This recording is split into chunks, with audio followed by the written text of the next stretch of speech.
بەڕێزان ساڵتان لێبێت دوایەوەی کە قاحتان سەباح تەمەەن 29 ساڵ 12 ڕۆژ بەر لە ئێستا دیار نەما ئەمڕۆ لەلایەن پۆلیسی کەرکووکەوە بڵاو کرێەوە کە تەرمەکەی قاحتان سەباح لە نێو بیرێکی ئەودا لە نزیک چەمی خاسی کەرکوو دۆزراوەتەوە. من لەگەڵ دایکی قساکەم و گفتوگۆکەم زانم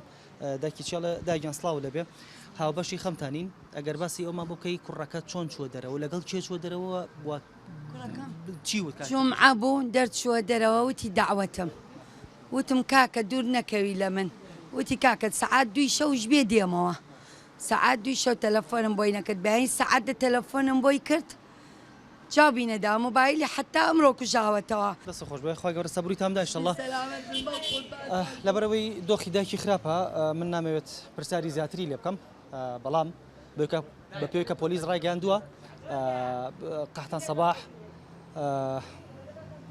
12 ڕۆژ بەردە ئێستا چۆتە دەرەوە و پاشان تەرمەکەی لەلایەن وەکو پۆلیسەڵێ لەلایەن هاوڕەکانیەوە کوژراوە پاشان تەرمەکەی فرەدراوتە نیە و یەکێک لە بیرەکانی نزیکی چەمی خاسی کەرکووکەوە بەڵام تا ئێستا پزیشکی دادی کەرکووک تەرمەکەی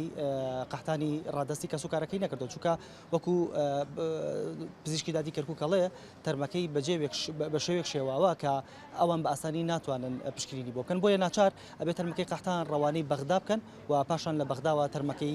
بگوازرێتەوە یاخود بگەڕێنرێتەوە بۆ کەرکووک و پاشان ڕادستی کەس و کاری بکرێت.